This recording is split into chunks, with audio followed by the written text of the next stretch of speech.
Tema radicalmente. Ayer el Tribunal Electoral del Poder Judicial de la Federación pues confirma esta sanción en su contra. Son dos: una por supuesta violencia política en razón de género en contra de la que fuera candidata Xochitl Gálvez, y dos, en el tema supuestamente por la cuestión de indígena. Mencionaban, si no mal recuerdo, 7, 8 veces que usted en la conferencia matutina pues efectuó observaciones o señalamientos directos hacia estas dos condiciones de esta ex candidata presidencial. Es preguntarle su opinión y también, obviamente, también su punto de vista respecto a que no hay sanción en el caso del Tribunal Electoral hacia la figura presidencial. Únicamente se queda en un exhorto, en un llamado. Es preguntarle su opinión al respecto y también, ya para finalizar y también para que mi compañero Pedro pueda preguntar sus temas, pues es preguntarle cuándo va a firmar el convenio para lo que tiene que ver con la cuestión de que uno se pueda atender tanto en el IMSS como en el ISSSTE como en cualquier otra institución.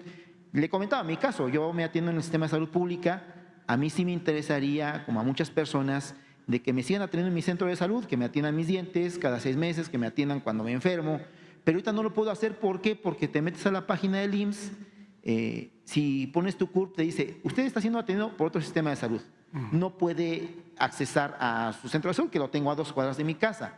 Es el caso de muchas personas en el país, que yo prefería atenderme en mi centro de salud como me sigo atendiendo y mantener el tema del esquema del IMSS, que lo tengo por el tema de estar aquí en el esquema de presidencia, que a los que no tenemos una cuestión de prestaciones nos otorgan el seguro social.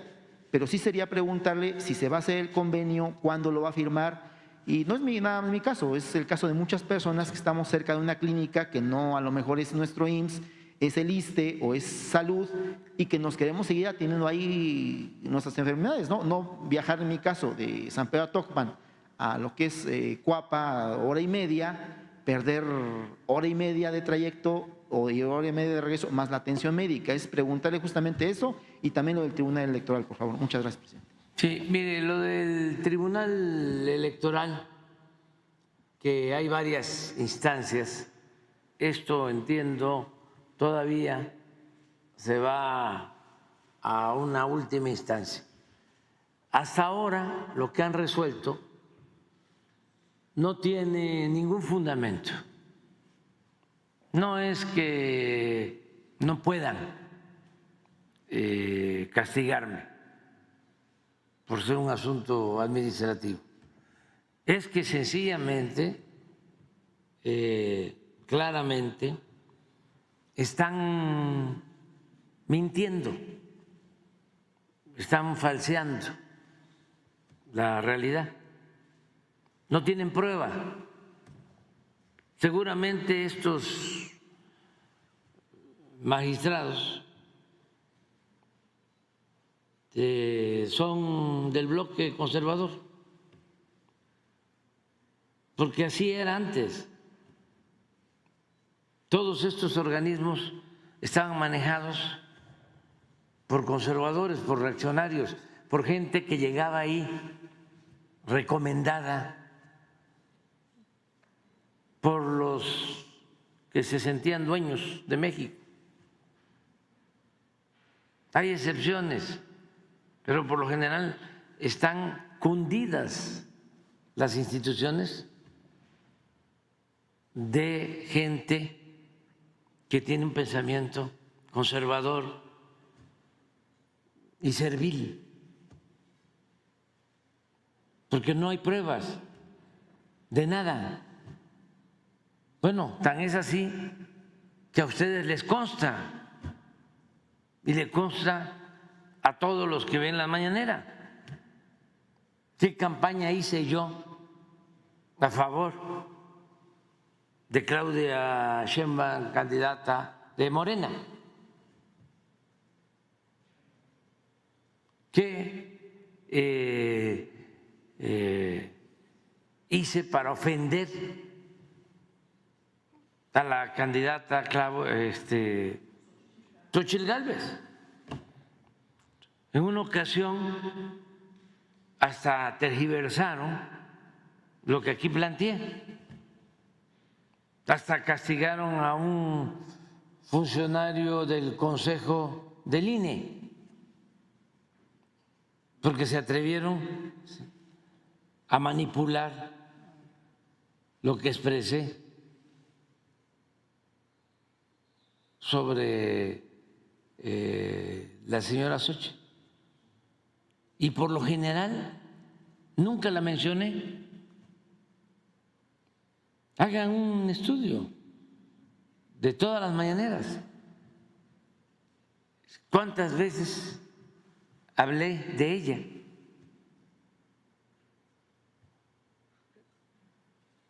Ahora, estos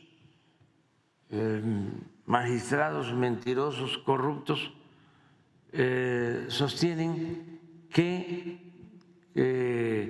presionamos, que yo presioné a la gente para que votaran en favor de la presidenta electa. ¿Dónde están las pruebas? Es algo parecido a la pseudoperiodista Anabel, que inventó de que yo estaba recibiendo dinero, o que recibí dinero en el 2006 de narcotraficantes.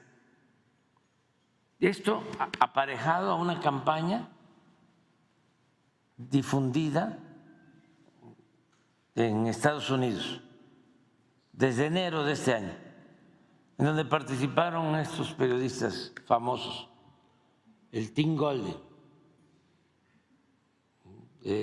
premio Nobel del periodismo, nada más para que vean la decadencia en que están los medios de información, mejor dicho, de manipulación, no solo en México, en el mundo, con honrosas excepciones.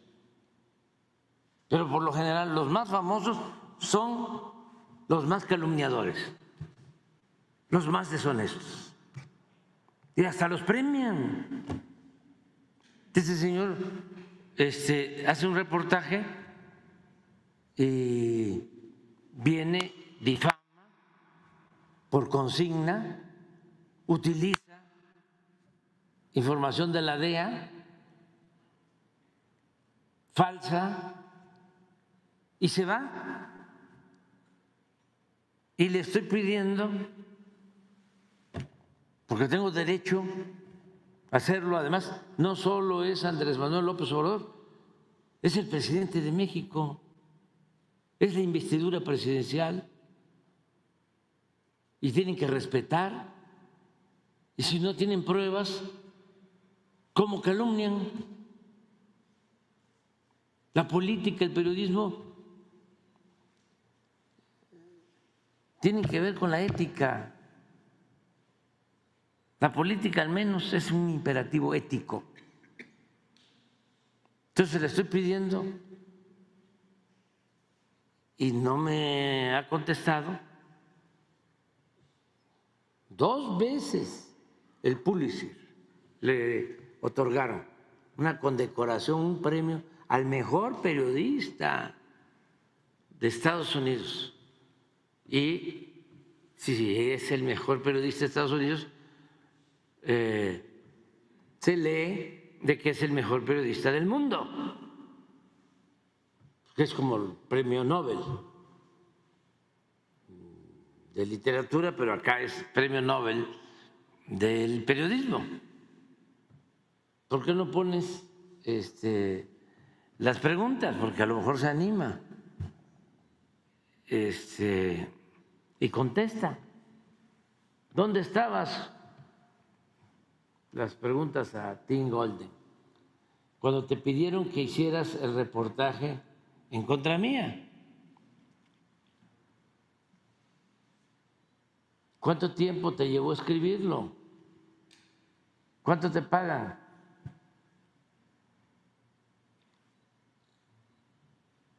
Si eres periodista de base o te pagan por reportaje, por encargo, se llaman freelance. ¿Quién fue el que te convenció que era importante hacer el reportaje?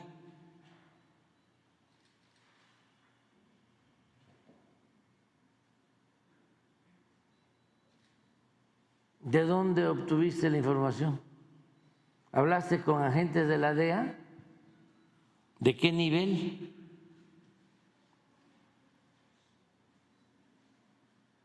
Ya sé que no puedes revelar tus fuentes, pero nada más que nos digas si tu información proviene de agentes de la DEA, de funcionarios medios o de directivos principales de esa agencia.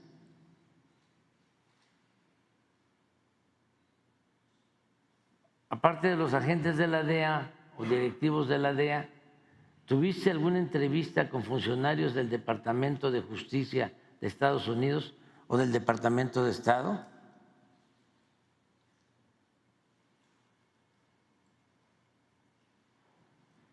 Aquí en México, ¿a quién consultaste?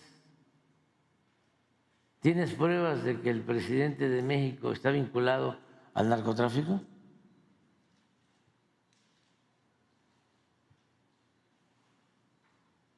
Si no tienes pruebas,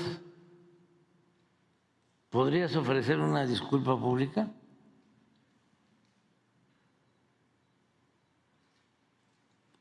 Pues así es, Anabel, y así están los del tribunal, porque esa es una característica del conservadurismo. Para los jóvenes, 3 cosas. Es lapidario, pero ayuda mucho a entender cómo son los conservadores. Los caracteriza primero el que son muy hipócritas.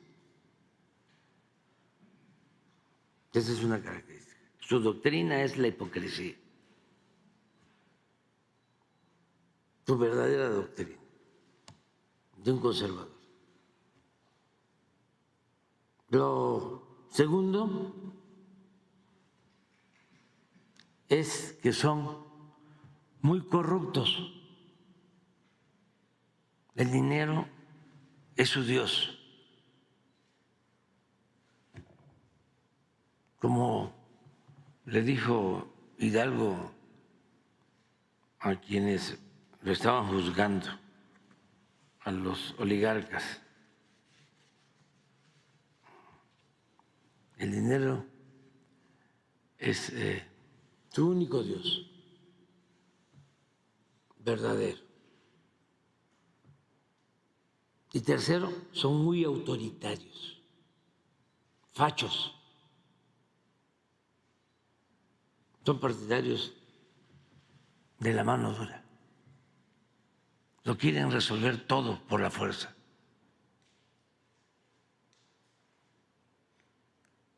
Entonces es una corriente de pensamiento que ha existido por los siglos de los siglos. No es algo nuevo. Entonces se mantiene, pero son como sus elementos, características, ¿no?,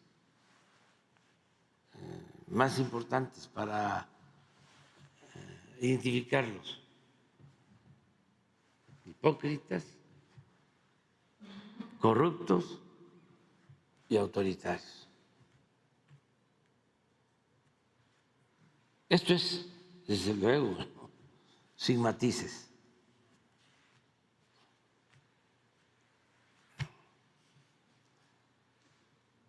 Entonces, lo de los ministros es eso.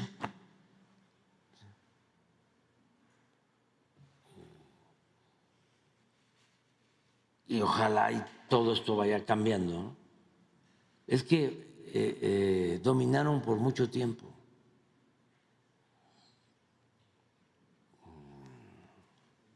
Solo el periodo neoliberal fueron 36 años. Imagínense, tantas cosas que hicieron. Cómo se fueron poniendo de acuerdo para engañar al pueblo, cómo hicieron toda una operación de recambio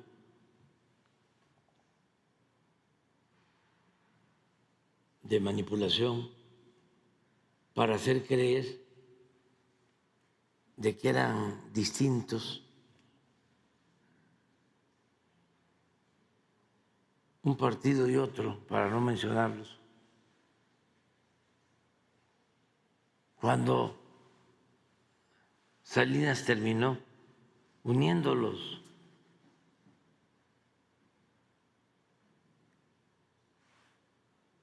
y todavía la gente creyendo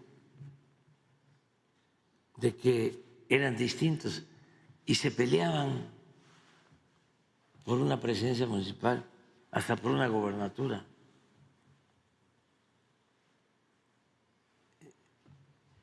Cuando arriba comían en el mismo plato.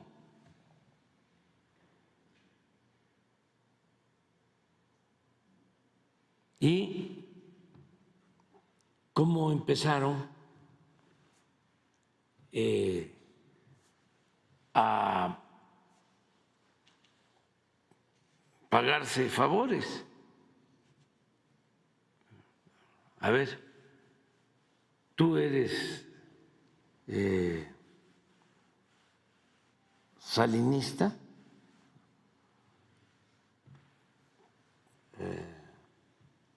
pero estás en otro partido, a ti te ayudamos. Eres candidato de la oposición,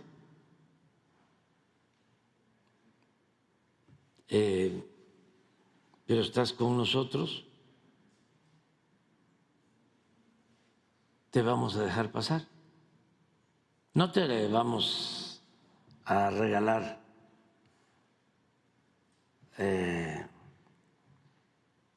el cargo, no, vas a ganar con votos, nada más que no te vamos a pisar el acelerador del fraude. Y así fue en Baja California, primer gobernador de la oposición. No es que no haya ganado, sí ganó, nada más que no le pisaron el acelerador del fraude. Ese mismo día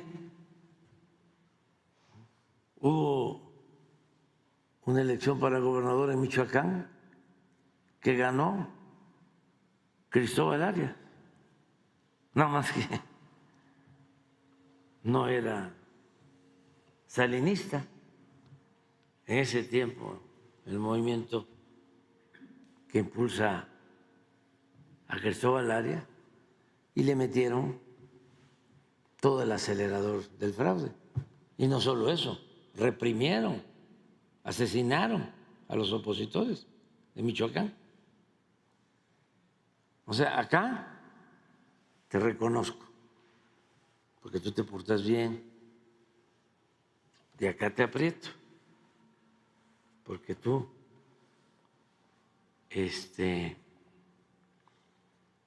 no te alineas. Las llamadas concertaciones. Y luego, a ver, para que nos apoyes en la política económica, que significa entregar los bienes del pueblo y de la nación a particulares y crear un grupo compacto, una nueva oligarquía.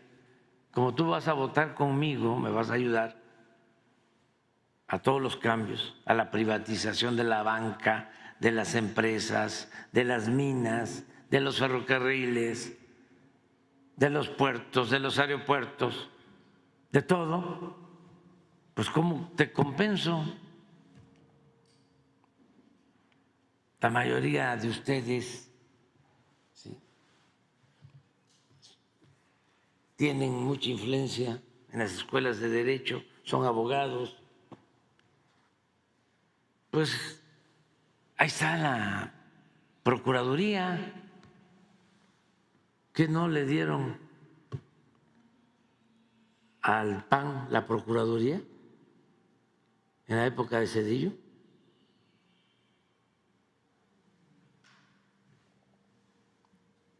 Y el Poder Judicial completito. Diego era, se le llegó a llamar el jefe de jefes.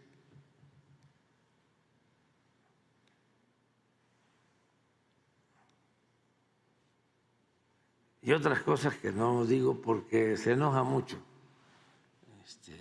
Y no hay que enojarse. Pero es aclarar esto. Entonces, ¿qué pasa con estos ministros,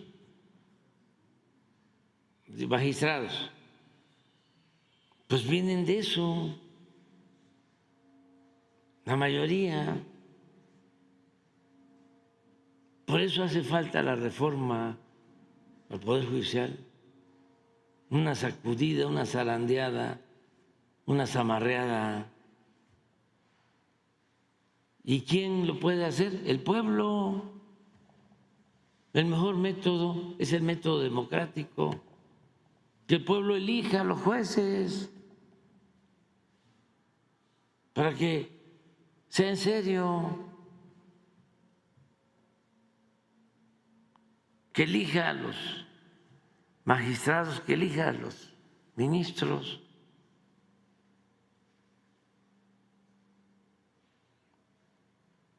Que no sean las élites. Yo recuerdo que cuando iban a elegir al consejo anterior, donde estaba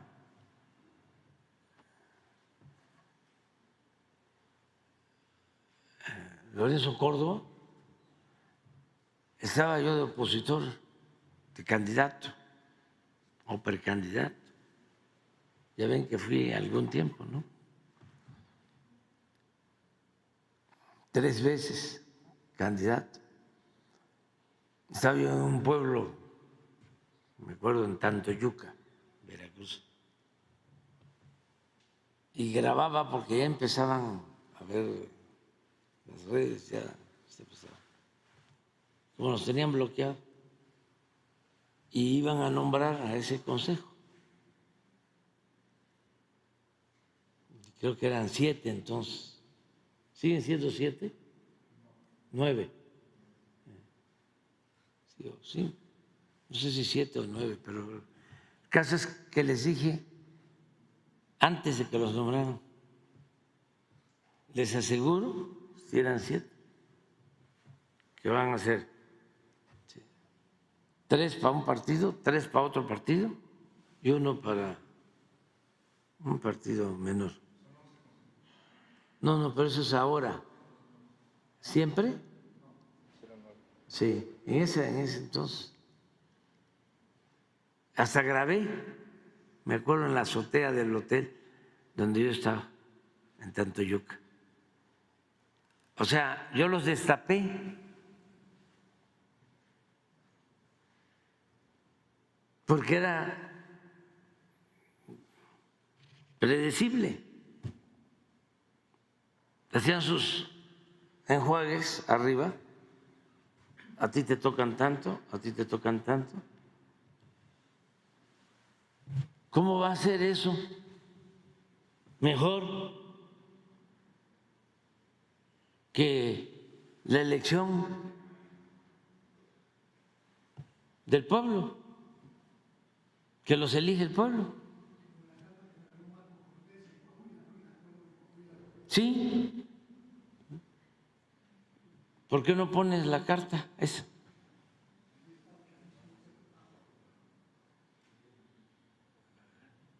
Eso es lo que no quieren en el caso del Poder Judicial.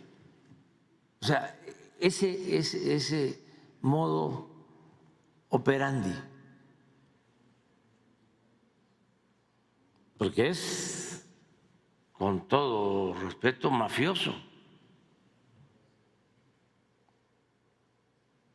Y eso viene desde la época de Porfirio Díaz. No pudo la revolución con eso.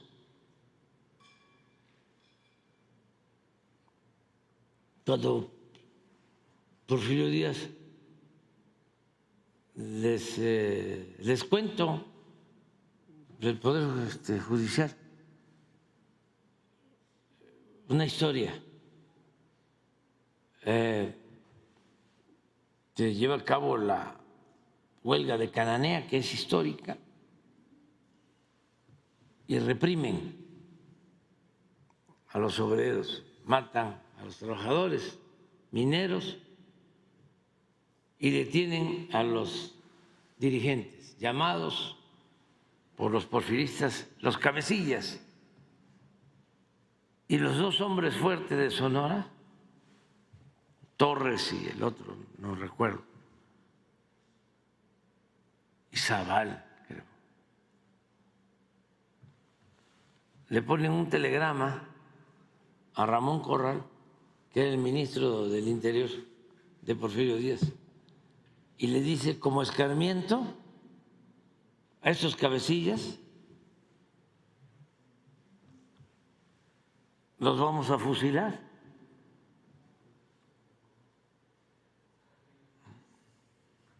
Uno era Vaca Calderón y otro no recuerdo, pero era un dirigente de Jalisco. Entonces Ramón Corral, que era muy reaccionario, pero no tan tonto como aquellos, les dice, no, se va a hacer un escándalo. De por sí, estamos hablando de la represión de Cananea, si los fusilan. Y le dice Ramón Corral, les voy a mandar mejor un juez, y él los va a juzgar.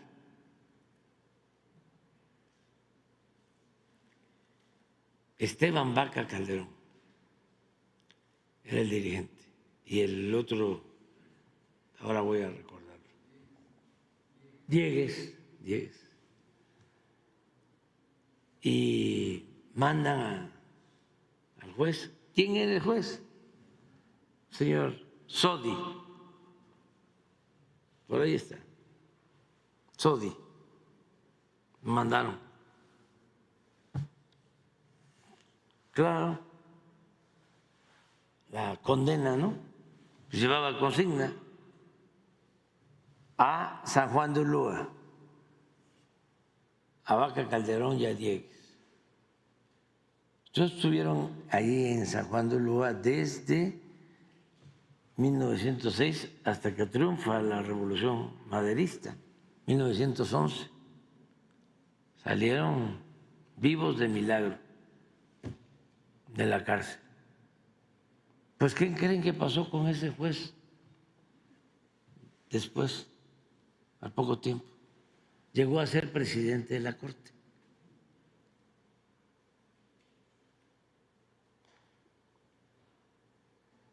Entonces, no tienes mire, el acuerdo político electoral Coahuila, para recordarlo, ¿no? Que ni siquiera tiene mucho tiempo. ¿Cuándo fue?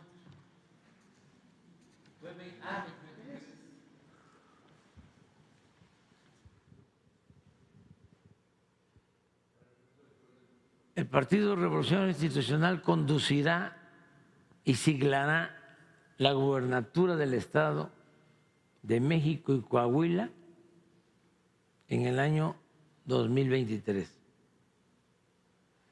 Eso de siglará es que...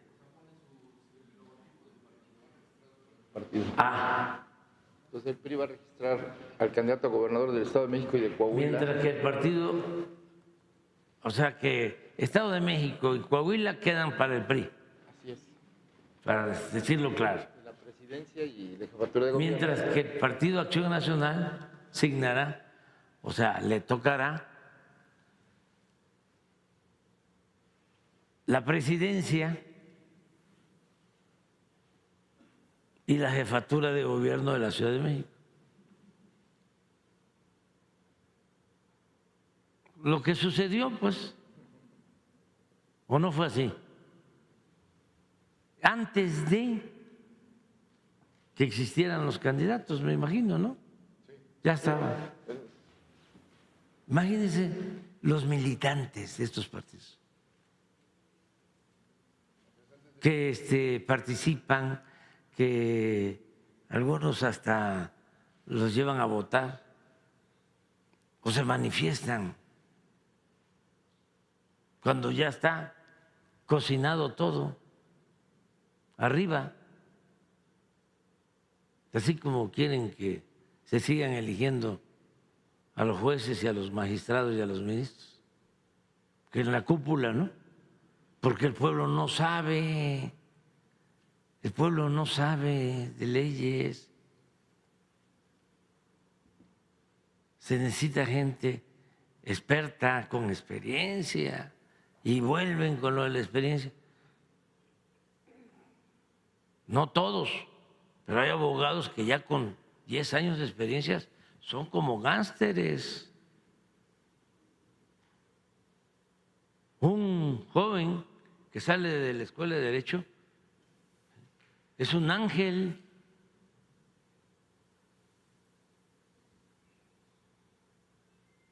De una mentalidad abierta, fresca, quiere hacer justicia. Ya cuando pasa el tiempo en un régimen corrupto, como era antes,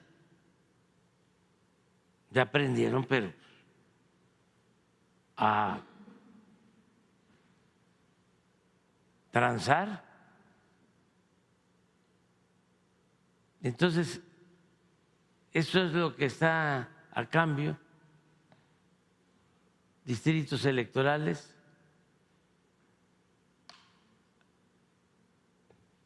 acuña uno en el supuesto de que la UDC vaya con Morena, sería otro distrito. Monclova 5, me imagino que son los distritos, ¿no?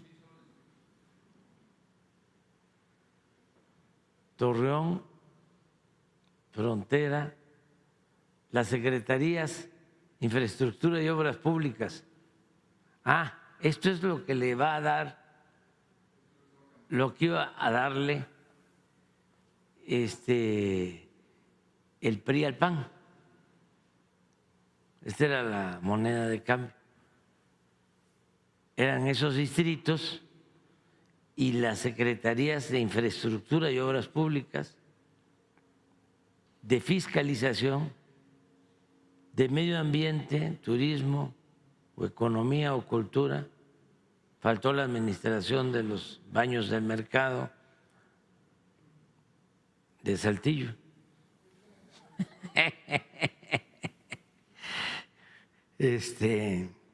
Porque hasta allá llegan.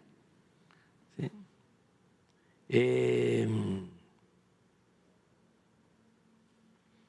20% de las subsecretarías descentralizados, desconcentrados y direcciones. El subsistema de educación, el Instituto de Transparencia, que se supone que es autónomo, ¿no?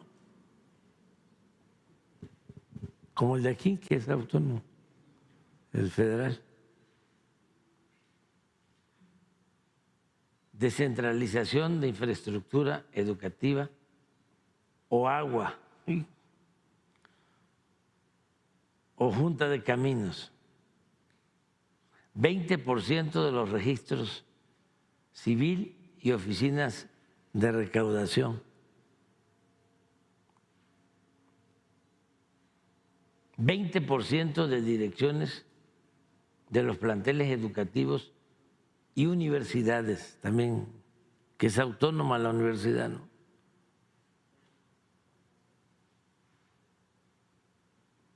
6 notarías.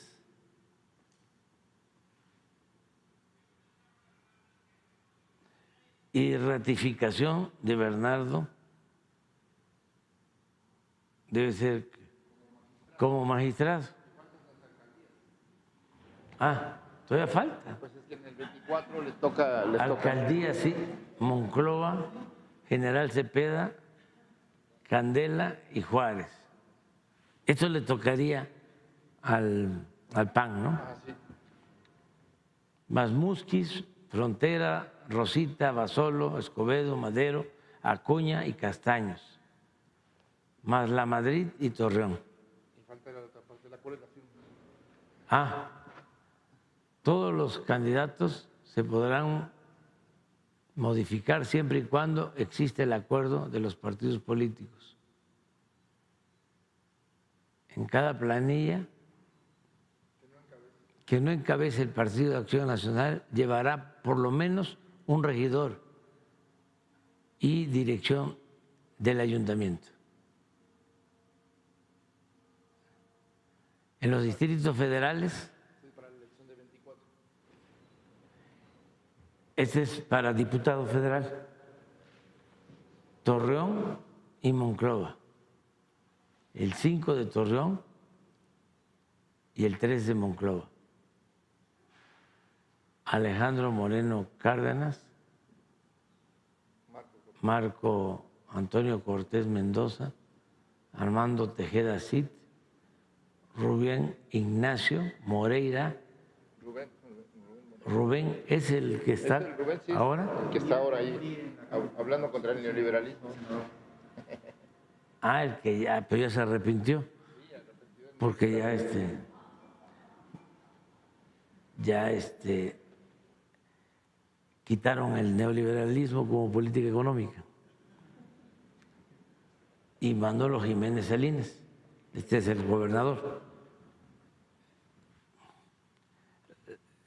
Esto no es política, esto es pedagogía, o sea, es academia.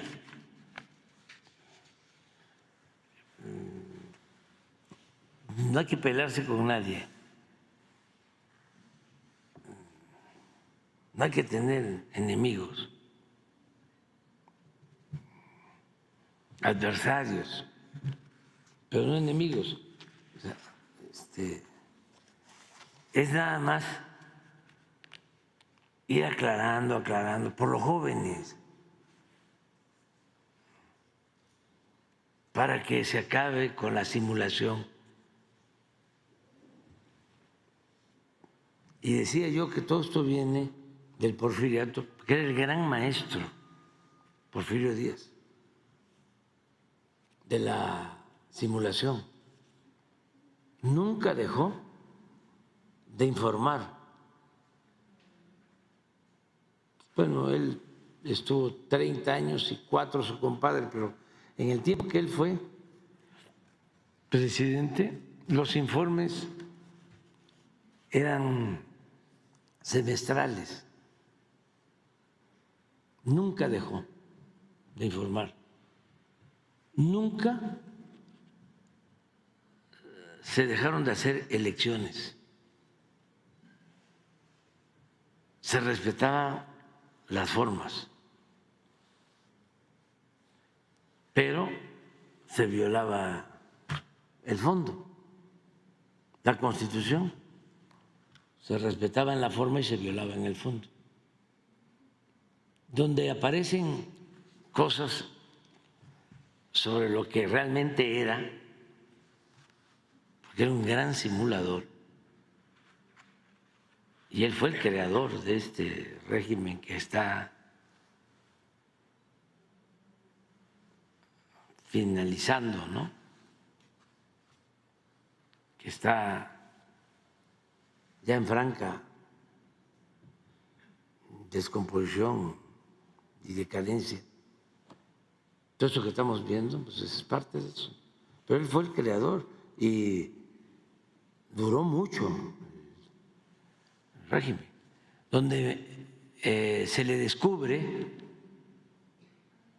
porque es muy difícil que en un discurso, sí hay discursos muy descarados, ¿no?, por su autoritarismo, llegan esos informes a hablar de la guerra del Yaqui, de la guerra de los mayas, y llega a decir de que impiden el progreso y que se sentían los dueños de las tierras y de las aguas y de los bosques. Pues ¿de quiénes eran las tierras? Pues de ellos. Pero por lo general cuidaba las formas. Donde se empieza a saber más sobre él, porque engaña muchísimo. Hay gente que todavía piensa que era un gran gobernante,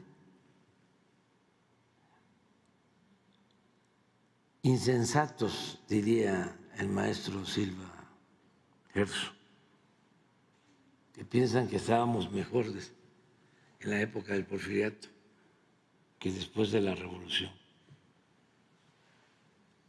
Don Jesús Silva Gerso, porque engañó, por ejemplo, un gran engaño el que no se endeudó el país y fue el gobernante que más endeudó a México. Eso que les estoy diciendo se puede probar.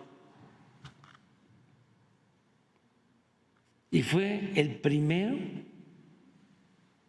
en aplicar un rescate en beneficio de empresas y de políticos corruptos, con la llamada nacionalización de los ferrocarriles. Rescató a todas las empresas extranjeras y convirtió el rescate en deuda pública. Todas las empresas ferrocarrileras que les habían entregado concesiones y subvenciones para construir los ferrocarriles, de repente las compra el gobierno, compra todas las acciones. Interviene el Limantur, que era el secretario de Hacienda, y hacen también una gran tranza porque el hermano de Limantur pues tenía información privilegiada, sabía que se iban a comprar las acciones, solicita un crédito, se lo otorgan y compra acciones en Nueva York que no valían nada de los ferrocarriles, y luego, al momento que se les rescata, las acciones se van para arriba, de los grandes, jugosos negocios. Pero la idea de la gente, o de algunos, ¿no?, que defienden el porfiriato es: no hubo deuda y muchísima corrupción, muchísima.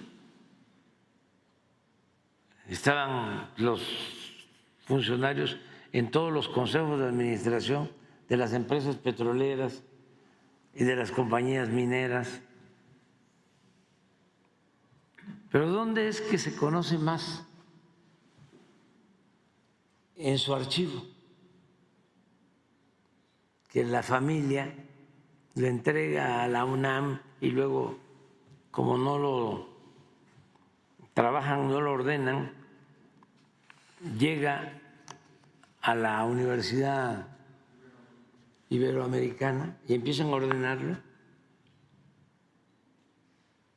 Y no sé si siguieron ordenándolo porque lo pararon. Cuando se empiezan a encontrar los archivos, los telegramas, porque decía una cosa y hacía otra. Entonces ahí está en esos archivos el telegrama de Mátalos en caliente. Públicamente, la ley es la ley. Pero nunca pensó, creo, que su familia, también a lo mejor su familia, no valoró lo que estaba entregando, ¿no? Y ahí en los archivos, pues, se encuentran cosas. Le consulta, por ejemplo, un gobernador de San Luis Potosí, que eran hermanos, se pasaban la gobernatura entre un hermano, creo que uno se llamaba Pedro y otro Pablo. Búscalo a ver si está por ahí. Eran los mismos. Cuando no era Pedro, era Pablo. Y le pide un consejo, dice, tengo un periodista, dice que me tiene ya muy molesto porque está me criticando y criticando y criticando y criticando. Dice, y los jueces no me ayudan, le pido un consejo, porque lo meto a la cárcel y sale y sigue criticándome. ¿Cómo le hago? Le escribe Porfirio. Todo esto lo pueden encontrar en el archivo de la Universidad Iberoamericana. Sí. Y también don Daniel José Villegas tiene algo de ellos. Le dice Porfirio, mira, te doy un consejo, mételo a la cárcel y como dices, va a salir, pero como así son estos, hablando despectivamente de los periodistas críticos, te va a seguir criticando, lo vuelves a meter, lo van a volver a sacar, va a seguir con lo mismo, lo vuelves a meter. Y le dice, a ver quién se cansa primero. Ese era Porfirio. Pero eso solo en los documentos privados. Llegó un tiempo que ya en la Ibero ya no querían o no tenían recursos, quién sabe. Yo me pregunté entonces, ¿no? Porque como me gusta la investigación, que por qué no avanzaban en el ordenamiento, se quedaron de los 34 años, se quedaron como a la mitad. Y un archivo, si no está ordenado, pues no. ¿Cómo se va uno a meter a buscar papeles si no está ordenado? Requiere de clasificación de trabajo y de repente lo pararon y creo que quedó como en 1900, en aquel entonces 1901, a lo mejor ya lo tienen ahora completo, pero ahí está la esencia, esto para los jóvenes, de lo que fue el régimen político mexicano en la época del autoritarismo, pero no solo de Porfirio, porque vino la revolución y a pesar de que fue profunda, no pudo con eso. Eso se trasladó a la época posrevolucionaria. Lo que decía y que repito mucho don Daniel José Villegas, Ya no está don Porfirio, pero se quedó doña Porfiria. Esas prácticas, que son todavía estas. De ahí viene. Porfirio creó el tapado cuando sacó a su compadre, Manuel González. ¿Por qué fue el tapado? Porque habían 5 o 6 que querían, como acababa de llegar con la bandera de la no reelección, no podía a la primera cambiar la Constitución. Entonces tenía que poner a alguien. Entonces empiezan las especulaciones y surge el tapado. Nadie hablaba nada hasta que se da la línea y empiezan a llegar los telegramas, ¿no?, de todos los estados. Aquí todos estamos con Manuel González, aquí todos estamos con el Manco, ¿no? Todo el pueblo quiere a Manuel González, nadie mejor que Manuel González. La cargada, o sea, el tapado, el dedazo, la cargada.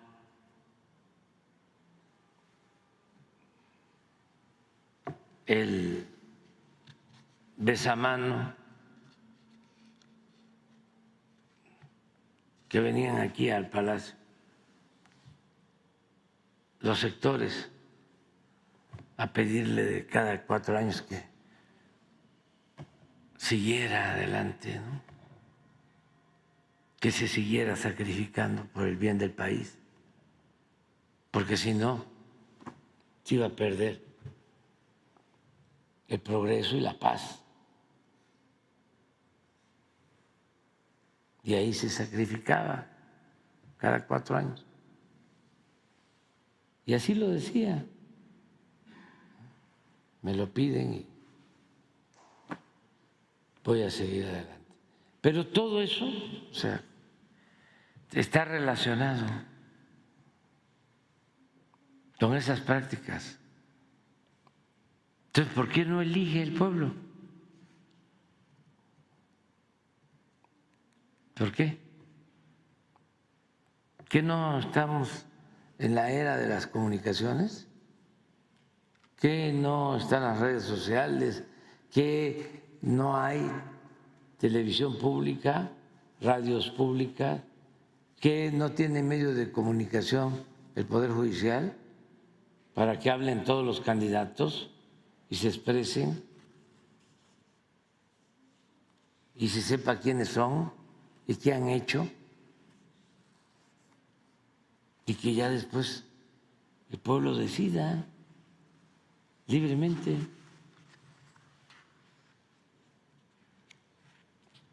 Pero yo creo que sí se van a animar. ¿Y cuál es lo otro? Ah, sí, lo del convenio de salud, eso es muy importante. Se está avanzando para que tengamos un buen sistema de salud. Antes de que yo termine, en septiembre empezamos a izar banderas blancas. Esto va a significar que van a estar funcionando 11,000 centros de salud en todo el país, 11,000, con médicos generales de lunes a domingo, todos los médicos en todas las unidades. Es atención de primer nivel. Estos son centros de salud, unidades médicas que están, algunas en cabeceras municipales y otras, la mayoría, en comunidades, en colonias. Acuérdense que son cerca de 2.500 municipios y aquí estamos hablando de 11,000 centros de salud. Quiere decir que no solo son las cabeceras municipales, sino también comunidades, pueblos, en el caso urbano, en colonias, centros de salud. Es un primer nivel de atención médica, con médico general, para lo básico, con medicamento. Ahí en cada centro de salud ya hay hoy un comité de salud de los vecinos, de la gente. Y ya ese comité de salud, la tesorera de ese comité de salud, ya recibió un dinero con una tarjeta, porque ese comité que fue electo, con ese dinero, con ese presupuesto, va a mejorar la situación del centro de salud. Ellos van a decidir qué hace falta y van a tener, en el caso de lo médico, lo básico, que no falte el alcohol, que no falte el algodón, las jeringas, o sea, pero también pueden resolver sobre pintar, arreglar, construir un anexo, una barda. Es directo ya el recurso. Ya se entregó a los 11,000 comités. Luego viene un segundo nivel de atención, que son más de 600 hospitales. Estos tienen especialidades. Entonces, todos esos hospitales, igual, médicos y especialistas. Medicina, ya estamos en el caso del ISSSTE, pasando el 90% de recetas surtidas en el ISSSTE. Y se va a tener también hospitales de tercer nivel. Por ejemplo, los institutos nacionales de salud ya van a pertenecer, ya pertenecen a este sistema. Todo gratuito. Eso para septiembre. Esto significa adquisición de equipos. Se han comprado equipos nuevos. Significa construcciones de nuevos hospitales. Nada más el ISSSTE va a tener para 6 de tercer nivel, que los vamos a inaugurar en este periodo de aquí al fin de la administración. Sí, sería en el mes próximo, están 6 del ISSSTE en distintos puntos. Acabo vamos a estar en ¿dónde? Torreón. En Torreón. Y el seguro igual, y el IMSS Bienestar. Bueno, como hay maestros del ISSSTE que trabajan y viven en la montaña de Guerrero, pero no en Tlapas, que por cierto ayer antier padecieron mucho por las aguas en Tlapa, ya está atendiendo, sino en Metlatono. Ahí no hay una clínica, seguro, del ISSSTE. Puede ser que esté en Tlapa, pero sí hay en Metlatono un centro de salud. Entonces, el maestro, que es un derechohabiente de el ISSSTE, va a poder ser atendido en el centro de salud del IMSS Bienestar, aunque no sea derechohabiente de el ISSSTE. Entonces, se van a integrar los servicios de salud del gobierno federal y vamos a comenzar, ¿sí?, con ese primer nivel de atención que va a ser universal, es decir, para todos, un centro de salud y con 4 especialidades. Una es la atención a infartos.